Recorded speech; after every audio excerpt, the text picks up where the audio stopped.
Boa noite, tudo bem? Boa noite, bom dia, boa tarde. Você que está assistindo aí. E hoje eu queria trazer uma palavra bem interessante, que seria a respeito de um relato que fala da morte de Jesus. Um relato médico sobre a morte de Jesus. Eu vou deixar uma música aqui de fundo, tá, gente? Então, eu queria começar aqui contando para vocês. É meio longuinho, mas vamos lá.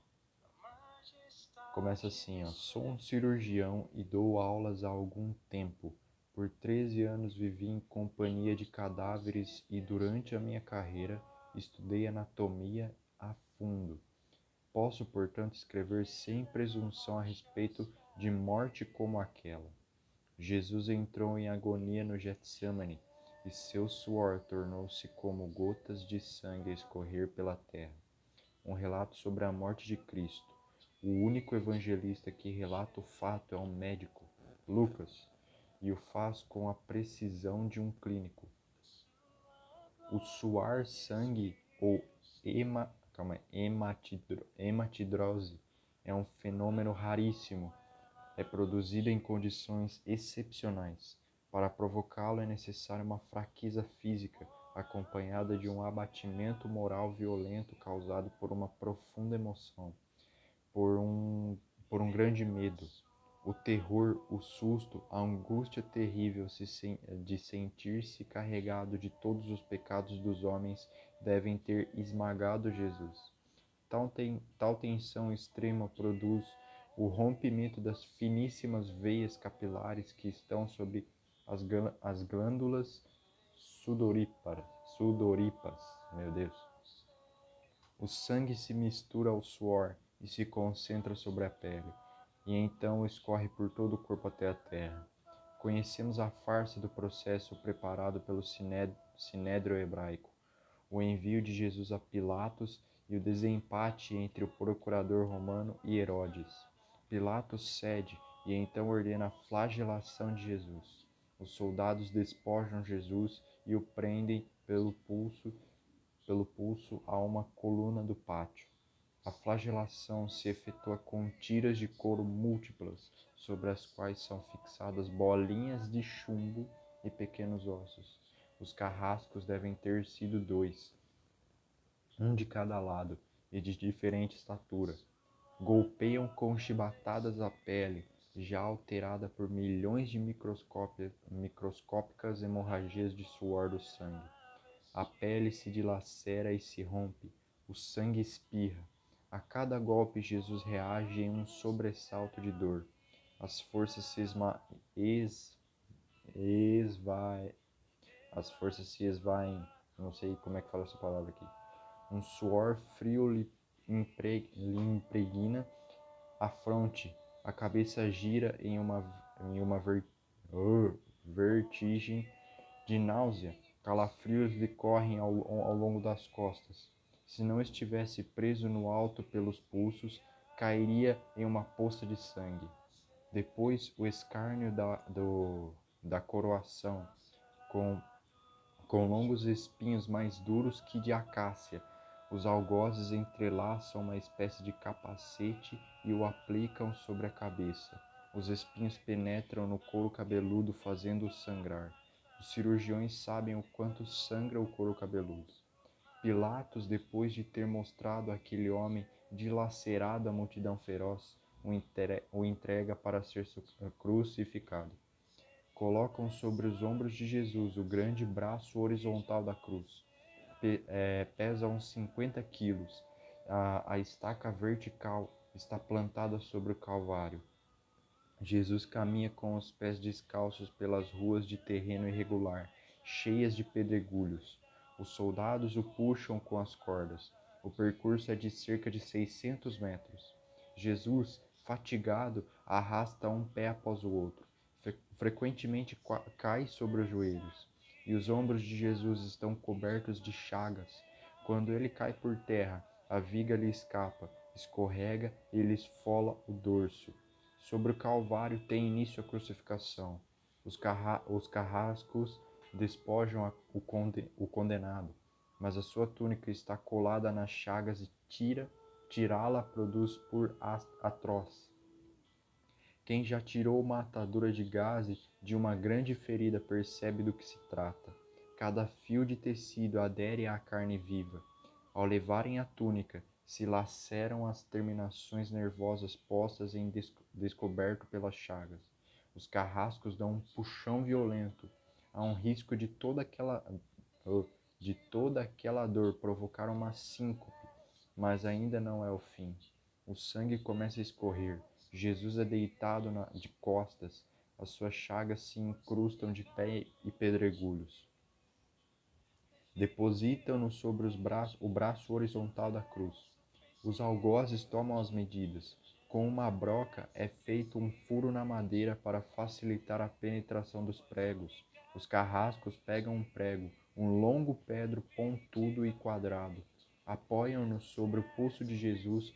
Com um golpe certeiro de martelo, o plantam e o rebatam sobre a madeira.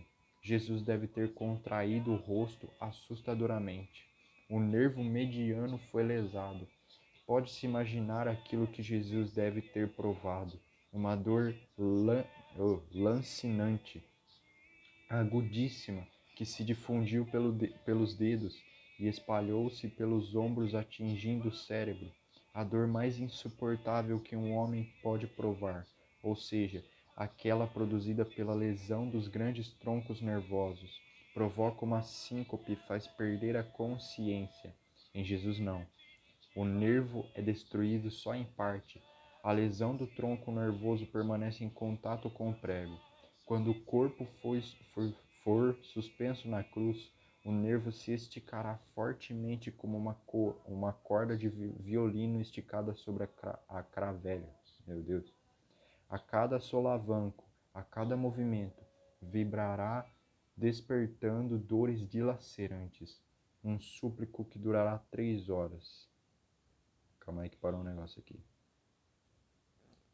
Aí. Deixa eu voltar aqui. O carrasco e seu ajudante empunham a extremidade da trava. Elevam Jesus, colocando-o primeiro sentado e depois em pé. Consequentemente, fazendo-o tombar para trás. O encostam na estaca vertical. Depois, rapidamente encaixam o braço horizontal da cruz sobre a estaca vertical. Os ombros da vítima esfregam dolorosamente sobre a madeira áspera. As pontas cortantes da grande coroa de espinhos penetram o crânio. A cabeça de Jesus inclina-se para a frente, uma vez que o diâmetro da coroa o impede de apoiar-se na madeira. Cada vez que o mártir levanta a cabeça, recomeçam pontadas agudas de dor.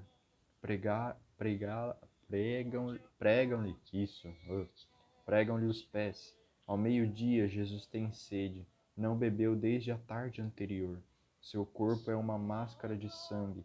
A boca está semi-aberta e o lábio inferior começa a pender. A garganta seca lhe queima, mas ele não pode engolir. Tem sede. Um soldado lhe estende sobre a ponta de uma vara. Uma esponja embebida ácida em uso entre os militares. Tudo aquilo é uma tortura atroz. Um estranho fenômeno se produz no corpo de Jesus.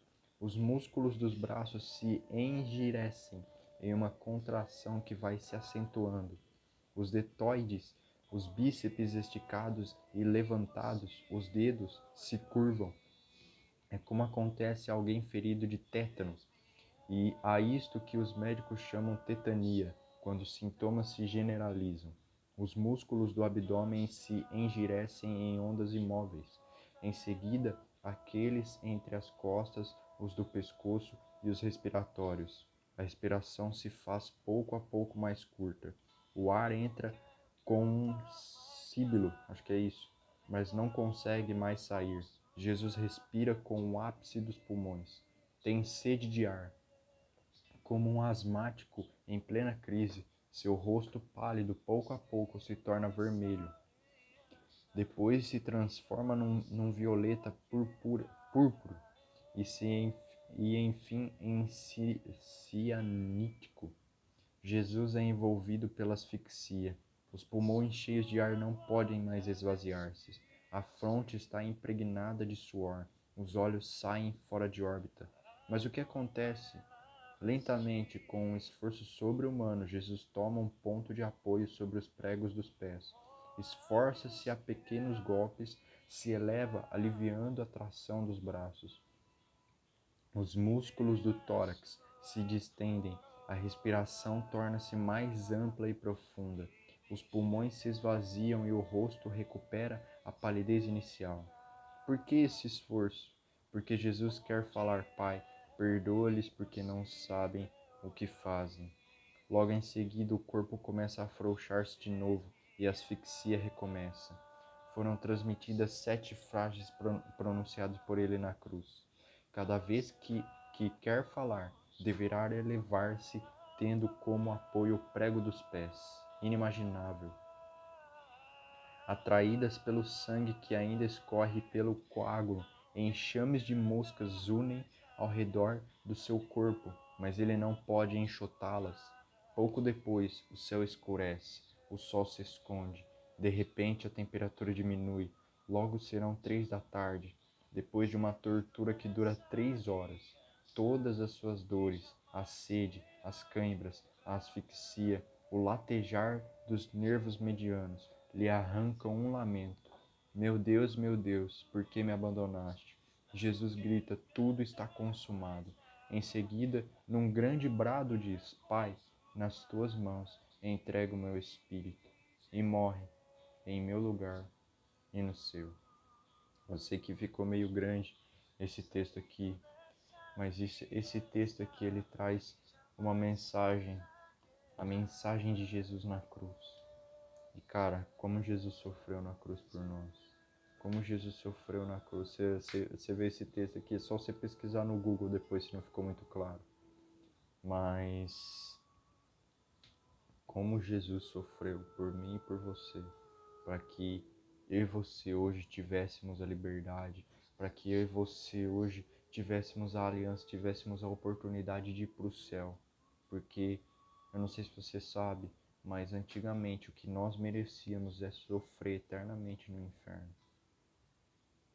E hoje, graças a Jesus, que sofreu algo que mais ninguém poderia sofrer, que sofreu algo que ninguém, não tem, não é Sansão, não é, é Paulo, não é João Batista, ninguém sofreu o que Jesus sofreu. Às vezes eu posto, Jesus te ama, às vezes nos stories, e parece uma frase tão simples, né? Às vezes eu falo pra mim, às vezes eu posto só por postar mesmo, mas qual que é o verdadeiro significado da frase? Qual que é a verdadeira definição da frase Jesus te ama?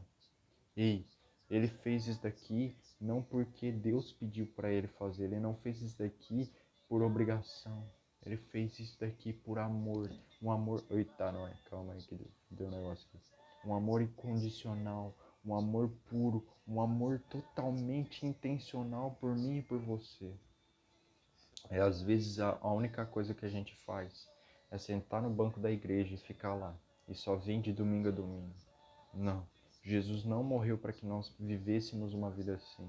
Jesus morreu para que nós tivéssemos vida e vida em abundância. Ele morreu por mim e por você, para que hoje nós possamos viver, para que hoje nós possamos ter comunhão com Deus. A maior bênção que Jesus deu para nós é a comunhão com Deus de volta que Adão não pôde dar, que Moisés não pôde dar. Amém. Então eu queria deixar esse vídeo com você. Eu sei que ficou meio longo aqui o vídeo, mas obrigado por ter assistido até aqui. E que nós, eu e você, possamos refletir nesse ato de amor. Eu não digo que isso aqui é um sacrifício. Eu digo que isso aqui é um ato de amor. Um ato que mais ninguém poderia dar. Um ato que não foi sua mãe, não foi o seu pai, não foi Moisés, não foi nenhum anjo, cara. A nossa dívida era tão grande que apenas o Rei dos Reis e Senhor dos senhores, o príncipe da paz, o pão da vida, poderia pagar. E ele pagou, não reclamando, que nem às vezes eu e você faz. Mas ele pagou alegre, amando, vendo você depois, não vendo o sofrimento dele agora, mas vendo você depois convertido. Amém? Então, vou orar para encerrar aqui, amém? Senhor Jesus, meu Deus e meu Pai, eu apresento a vida dessa pessoa que teve a paciência de assistir até aqui, Pai. E que nós possamos refletir nessa palavra, Deus. Que nós possamos refletir, Senhor, nesse ato, Pai, que mais ninguém conseguiu fazer por nós. Mas foi único. O Senhor fez isso por nós e eu te agradeço muito por isso. Por ter me livrado do poder do inferno, da morte, do pecado. E agora me dar vida e vida em abundância, Deus. Que nós possamos transmitir isso para os outros. Que nós possamos dar testemunho disso. Para a honra e glória do teu nome, no nome de Jesus. Amém. Repasse essa mensagem, porque nós somos testemunhas disso daqui. Amém. E é por isso mesmo que eu queria passar isso aqui para você. Então é isso, tá? Não esquece de deixar o like, que compartilha para mais pessoas também.